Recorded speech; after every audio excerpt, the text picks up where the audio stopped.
I'm Jolie, and welcome to Geneva Joe. Hi, I'd like to talk to you about handbag storage.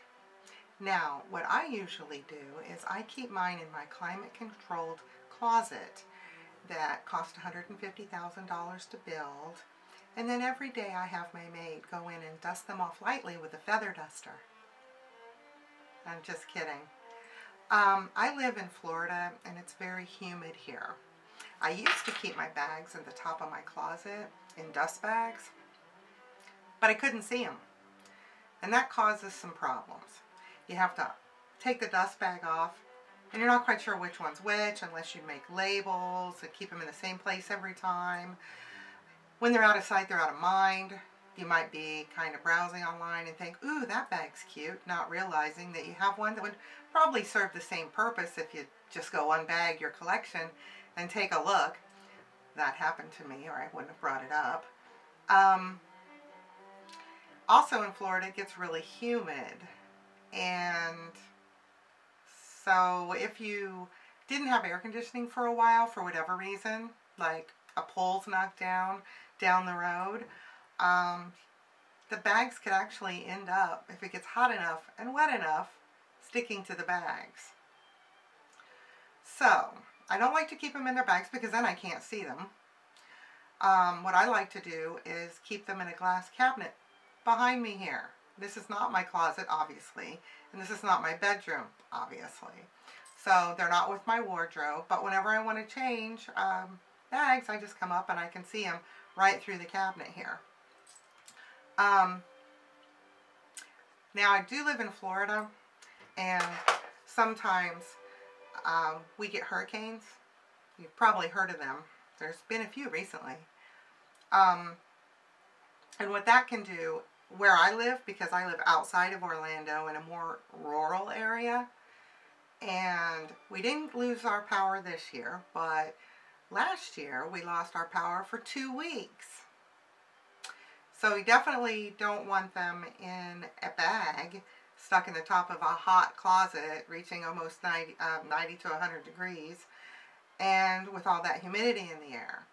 So with them in this glass cabinet, I can leave them in there with the electricity being off and no climate control. But what I do is I keep one of these on hand. This is damp red. And I just open up that little closet behind me and I put this in there with them if the electricity is going to be out to help keep it dry in there. There's enough humidity in the air that they won't dry out too much. So this is a sealed one. This is kept as an emergency backup in case I need it. Does that sound crazy? I don't know. We pay a lot for them. Trying to keep them nice and usable is probably a smart thing to do. I also don't like to ship anything from Florida in the summertime or get things mailed to me in the summertime. I made the mistake of ordering some candles from Amazon this summer. They went back. I opened up and it was just a ball of wax. The ball of wax smelled awesome, but that went back. So no candles, don't buy those during the summer. And also epi leather. I shipped an epi leather bag one summer several years ago to someone who bought it for me. By the time it got to them, I think it was Florida to Texas, the bag was stuck to the bag. The felt bag was stuck to the bag. Just an FYI for those of you that don't live in a climate like this and might not think about that. I made another little film of the video about how my handbags are stored, so I thought that I would show that to you right after this dissertation about politics. Just kidding.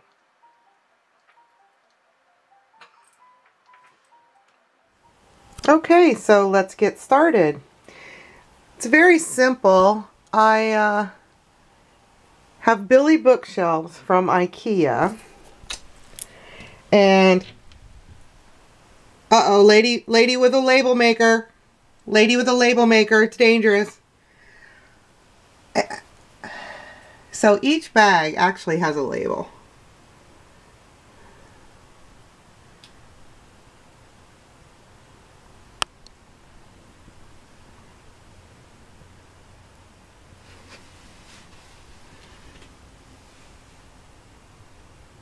This is really sad.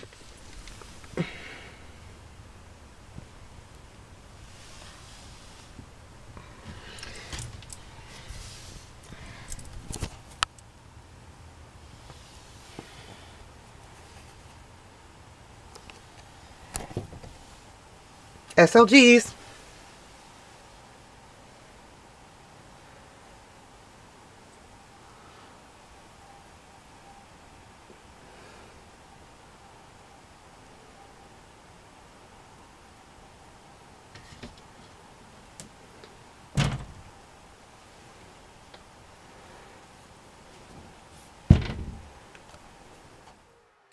Thank you for watching and keep living that dream.